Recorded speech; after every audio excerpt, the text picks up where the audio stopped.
Hey everybody out there in YouTube land, this is amateur artist Mark D. Chandler once again from Man Land. I just got home from work and this video is for Diddy Bushcrafting Outdoors. That's right. He asked a question on my last video and it was more or less, did he miss a video or something? Did I post a video on making this Hobo rocket stove? The answer to that question is yes, I did, but sadly I didn't post it. But I'm out here shooting this video as long as I got light left, and I hope this works with light. We've had threatening rain, the sun's starting to go down, about another hour 15 minutes to hour 30 minutes of light. I can tell by looking at the trees. Anyway, to keep this video from being very long, I'm going to show you how this Hobo rocket stove is now officially set up. In the video previously, it was set up as a Hobo stove. A big difference. Now it's set up more or less as a rocket stove. Let's check it out. Alright, with Mr. Reese in the background, like Vanna White, trying to show off the Hobo rocket stove. This piece that you see here is a piece of drain pipe, I believe. It's made out of clay-like material. In the video you saw it standing alone. You did see this. What are you doing? Are you digging holes?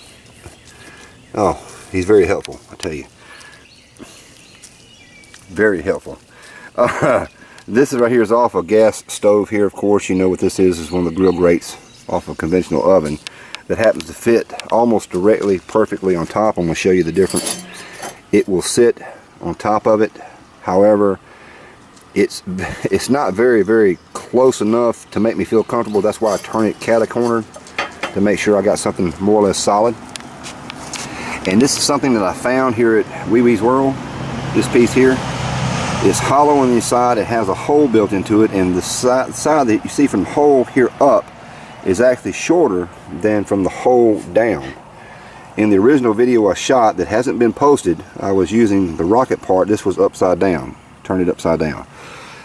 And I have a steel plate with a different plate in my original video. We've got a tire rim and a concrete cinder type of block, or foundation stone as they like to call it, foundation block anyway.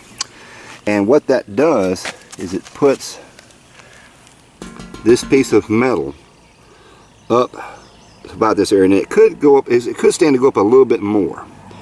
Now in my original video this thing was full of debris, and I mean it was packed with mud and wet stuff left and right, so I didn't have to actually add these bricks. Now these bricks I just added, and that of course is to elevate the ashes. Here's my hand, and that's about another, we'll say 4 inches or so, 3.5, 4 inches down in there, and it helps to collect the ashes so that the heat does build up and cause the, look at the soot, to actually come up the chimney here. It's kind of a chimney effect. And put this back on top. Now this is all made out of junk, improvised. My piece of metal actually went down on me there. Let's see. Yep, it did. That means I need to move this wheel here up closer, make it a little bit more stable. This is too wide.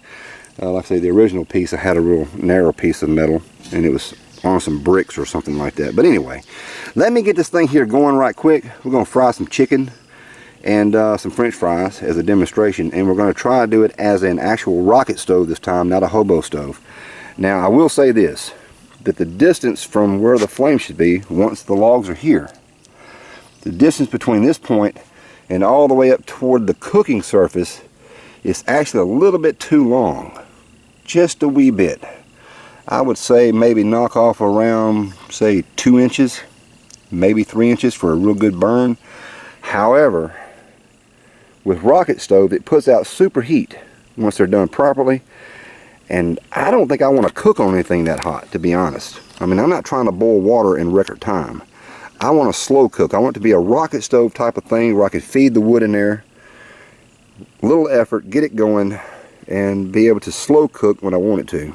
And what's nice about this system is I can turn it into a Hobo stove instead of just a rocket stove. So I have two ways of versatility here, and it is indeed portable. Now in the Hobo stove design, I will say this, you can't see it here because it rained, I actually had on all four sides, and that back there, I had trenches dug like an X in the ground, and they were about 2 finger lengths wide, and what that did allowed airflow to go up underneath, because the fire inside was not getting enough oxygen even through that hole, because my embers were down to the bottom.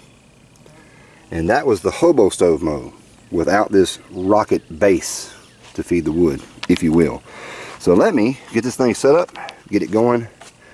Gonna fry a little chicken just for Diddy Bushcrafting Outdoors. Y'all stick around.